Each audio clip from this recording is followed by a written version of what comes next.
Hello everyone. आज के video में हम बात करेंगे मध्यवर्ती अरावलीय पर्वतीय प्रदेश की। देखिए, अरावली पर्वतीय प्रदेश गोंडवाना लैंड का अवशेष है। देखिए, इस वीडियो को देखने से पहले आप मेरा पहले वाला वीडियो देखिए। आप सीरीज बाई सीरीज़ देखते चलेंगे ना तो आपको सब कुछ समझ आता चलेगा। और अगर आप डायरेक्ट इस वीडियो को देखेंगे तो आपकी कई चीज़ें निकल जाएंगी और ये भी आपको कम ही समझ आएगा। ठीक है, तो आप पहले वाले वीडियोज़ देखिए, उसके बाद आप इस वीडियो पर आइए। देखिए, अरावली पर्वतीय प्रदेश गोंडवाना लैंड का अवशेष है और इसकी उत्पत्ति प्री कैम्ब्रियन काल में हुई थी। ठीक है, तो क्वेश्चन बनता है, अरावली पर्वतीय प्रदेश किसका अवशेष है? तो अरावली पर्वतीय प्रदेश गोंडवाना लैंड का अवशेष है और इसकी उत्पत्ति कब हुई है? प्री कैम्ब्रियन काल में हुई है। अरावली पर्वतीय प्रदेश की उत्पत्ति प्री कैम्ब्रियन काल में हुई है और यह गोंडवाना लैंड का अवशेष है। अरावली विश्व की प्राचीनतम वलित पर्वतमाला है। कई बार क्वेश्चन आ चुका है, विश्व की प्राचीनतम वलित पर्वतमाला कौन सी है, या अरावली पर्वतमाला किस प्रकार की है, नवीनतम, ठीक है, मध्यकालीन, इस तरीके से प्राचीनतम वलित। तो ये प्राचीनतम है और फोल्डेड है, वलित पर्वतमाला है। अब अरावली अवशिष्ट पर्वतमाला के रूप में है। वर्तमान में अरावली की औसत ऊंचाई कितनी है? 930 मीटर है। कितनी है? 930 मीटर है और अरावली क्वार्टजाइट चट्टानों से निर्मित है। अरावली की औसत ऊंचाई है 930 मीटर और ये क्वार्टजाइट चट्टानों से निर्मित है। अरावली क्वार्टजाइट चट्टानों से निर्मित है। आगे देखिए, अरावली राजस्थान के 9% भूभाग पर है। इसमें 10% जनसंख्या निवास करती है। ऐसे याद कर लो, 9-10 9-10 9-10। तो अरावली 9% भूभाग पर है, 10% जनसंख्या निवास करती है। ठीक है, अब ये जो अरावली पर्वतीय क्षेत्र है, इसमें कौन कौन सी जनजातियाँ रहती हैं? देखिए, भील, मीणा, गरासिया और डामोर, 4 प्रकार की जनजातियाँ हैं जो कि अरावली पर्वतीय प्रदेश में रहती हैं। भील, मीणा, गरासिया और डामोर। भील सर्वाधिक कहाँ रहते हैं? उदयपुर में। और गरासिया कहाँ रहते हैं? सिरोही में। ठीक है, गरासी, देखिए सी से सिरोही, तो गरासिया जनजाति कहाँ पाई जाती है? सिरोही में। सर्वाधिक भील उदयपुर में, सर्वाधिक गरासिया सिरोही में। नेक्स्ट देखिए, अरावली पर्वतमाला की कुल लंबाई कितनी है? 692 किलोमीटर। ठीक है, ये कुल लंबाई है जो कि राजस्थान के बाहर की भी इसमें इंक्लूड है। अरावली पर्वतमाला की कुल लंबाई 692 किलोमीटर है। खेड़ ब्रह्मा पालनपुर गुजरात से रायसीना की पहाड़ी दिल्ली तक अरावली पर्वतमाला का विस्तार बताया है। खेड़ ब्रह्मा पालनपुर गुजरात से, ठीक है, रायसीना की पहाड़ी दिल्ली तक। राजस्थान में कुल लंबाई कितनी है अरावली की? 550 किलोमीटर। और ये कितने, राजस्थान के 80, मतलब अरावली पर्वतमाला का 80% क्षेत्र राजस्थान में है।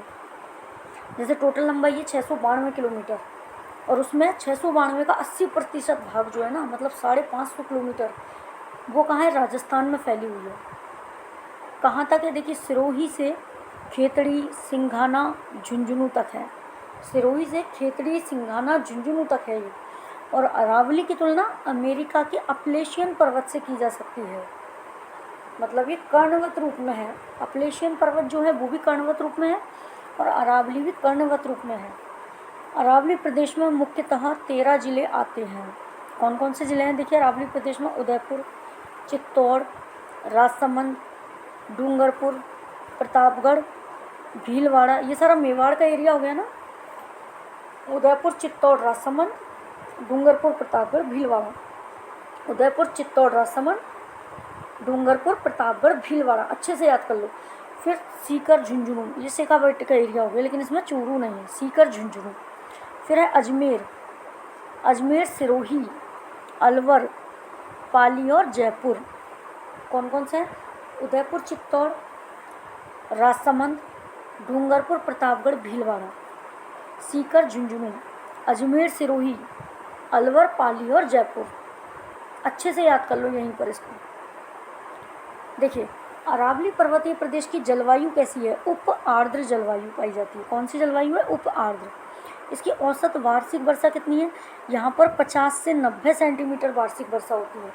औसत वार्षिक वर्षा 50 से 90 सेंटीमीटर है। राजस्थान में सर्वाधिक वर्षा वाला जिला कौन सा है? झालावाड़ है।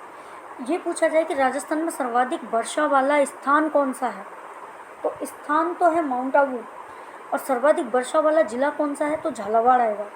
ठीक है, ध्यान रखना। झालावाड़ राजस्थान का नागपुर कहलाता है। नागपुर में संतरे बहुत होते हैं ना, और राजस्थान में सबसे ज़्यादा संतरे झालावाड़ में होते हैं, तो इसलिए झालावाड़ राजस्थान का नागपुर कहलाता है। अरावली पर्वतीय प्रदेश में खनिज कौन कौन से होते हैं, ये ध्यान दीजिए। तांबा, सीसा, जस्ता, अभ्रक, चांदी, लोहा, मैग्नीज, फेल्सपार और ग्रेनाइट। तांबा, सीसा, जस्ता, अभ्रक, चांदी, लोहा, मैग्नीज, फेल्सपार, ग्रेनाइट। अरावली के प्रमुख दर्रे देखिए।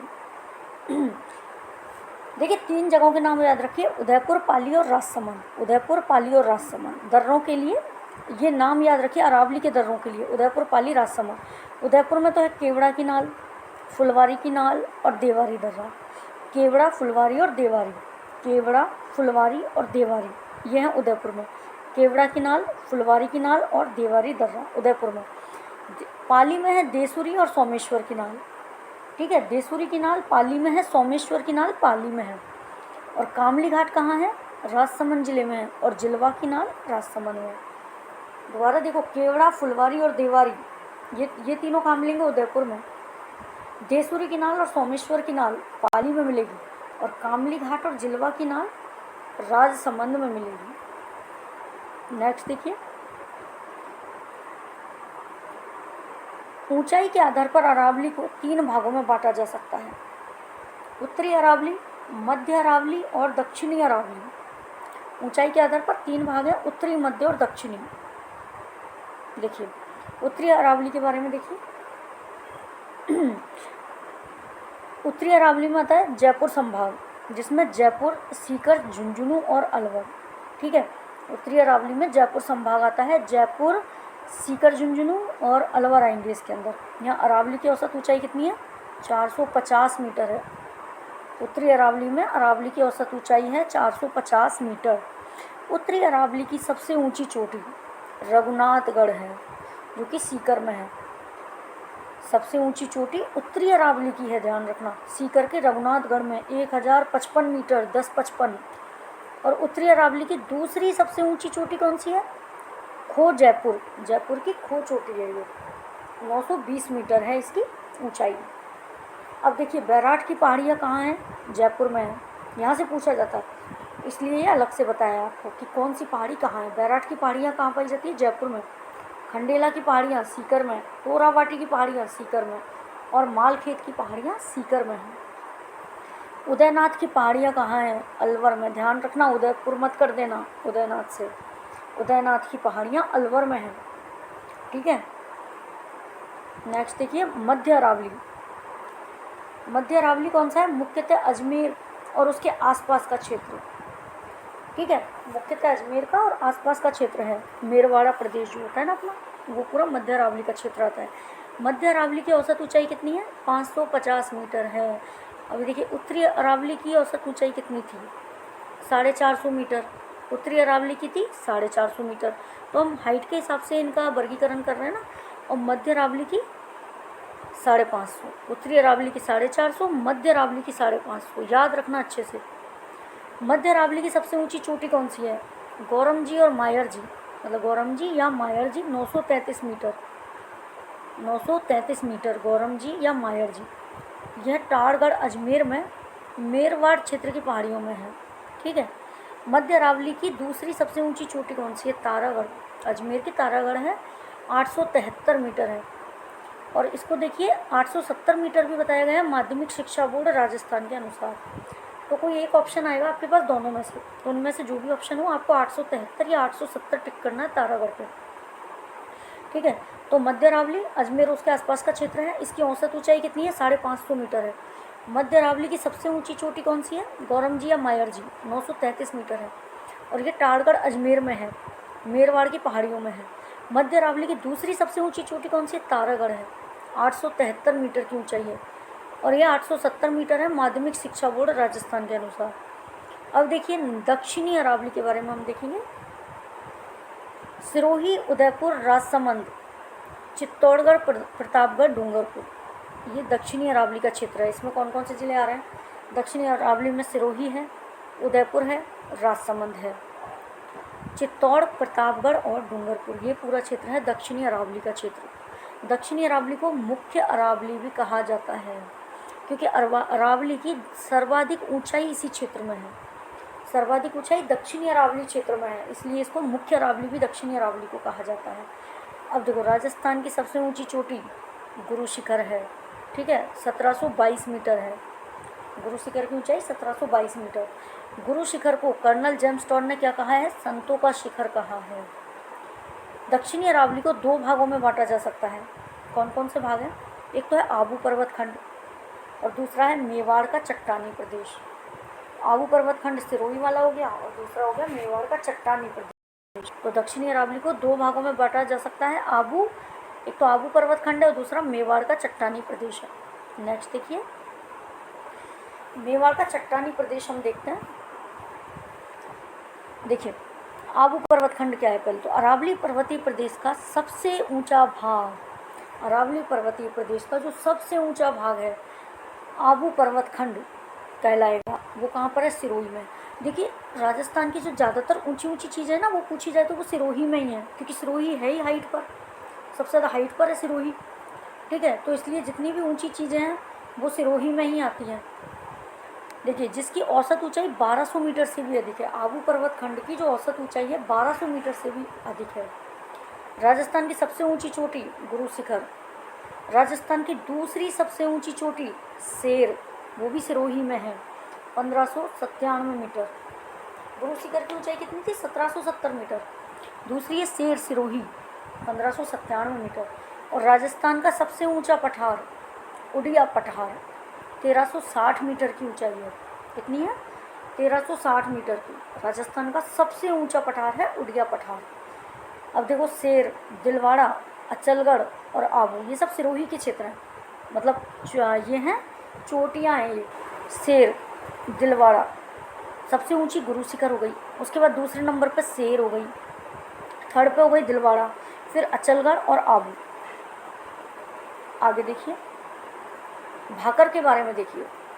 भाकर क्या है? कई बार क्वेश्चन आया है एग्जाम में, प्रीवियस ईयर के पेपर उठा के देखिए, भाकर क्या है। तो सिरोही में स्थित तेज ढाल वाली पहाड़ियों को भाकर कहा जाता है। क्या चीज़ है? तेज ढाल वाली पहाड़ियाँ हैं भाकर। और कहाँ स्थित है भाकर? कहाँ है? सिरोही में है। सिरोही में स्थित तेज ढाल वाली पहाड़ियों को भाकर कहते हैं।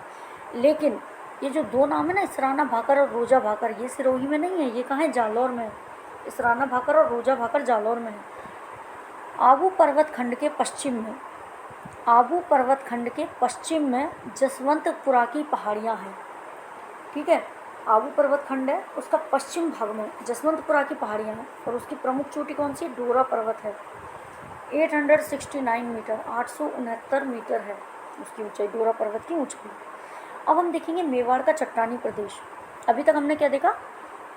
आबू खंड के बारे में दिखा था। अब हम देख रहे हैं मेवाड़ के चट्टानी प्रदेश के बारे में। देखिए, उदयपुर, डूंगरपुर, राजसमंद, प्रतापगढ़, गोगुंदा उदयपुर में है और कुंभलगढ़ राजसमंद, इनके मध्य का जो पठारी क्षेत्र है वो क्या कहलाता है? भोराट का पठार। ये सब क्या है? ये मेवाड़ का एरिया है, ये मेवाड़ के अंदर के क्षेत्र है। उदयपुर, डूंगरपुर, ये सब जिले हो गए। उदयपुर, डूंगरपुर, राजसमंद, प्रतापगढ़। उदयपुर, डूंगरपुर, राजसमंद, प्रतापगढ़। गोगुंदा की पहाड़ियाँ हैं ना, उदयपुर में गोगुंदा। कुंभलगढ़ कहाँ पर है? राजसमंद में है। इनके मध्य का जो पठारी क्षेत्र है वो सब क्या कहलाता है? भोराट का पठार कहते हैं। और यहीं पर राजस्थान की चौथी सर्वोच्च चोटी जरगा है। जरगा उदयपुर में है ना, जरगा कहाँ है? उदयपुर में। तो राजस्थान की चौथी सर्वोच्च चोटी जरगा उदयपुर में है। अब देखिए, भैंसरोड़गढ़ और बिजोलिया के मध्य ऊंचाई पर स्थित उपजाऊ क्षेत्र ऊपर माल का पठार कहलाता है। भैंसरोड़गढ़ और बिजोलिया के मध्य ऊंचाई पर स्थित जो उपजाऊ क्षेत्र है तो ऊपर माल का पठार कहलाएगा। और ऊपर माल का पठार किन किन क्षेत्रों के मध्य है? तो आ जाएगा भैंसरोड़गढ़ और बिजोलिया के मध्य, ठीक है। देश हरो क्या होता है? उदयपुर में जरगा और रागा पहाड़ियों के मध्य सदा हरा भरा रहने वाला देशहरो मतलब हमेशा हरा रहने वाला क्षेत्र कहलाता है। जरगा और रागा पहाड़ियों के मध्य जो सदा हरा भरा रहने वाला क्षेत्र है उसको देशहरो कहा जाता है। और चित्तौड़गढ़ का पठारी भाग मेसा का पठार कहा जाता है। चित्तौड़ का जो पठारी भाग है उसको मेसा का पठार कहेंगे। उदयपुर का चारों ओर पहाड़ियों से घिरा क्षेत्र गिरवा कहलाता है। यह क्षेत्र कैसा है? तस्तरी नुमा क्षेत्र है। गिरवा तस्तरी नुमा क्षेत्र है और उदयपुर के चारों ओर पहाड़ियों से घिरा क्षेत्र है। तो आज हम इतना ही करते हैं, इससे आगे का पार्ट आएगा नेक्स्ट वीडियो में। Thank you.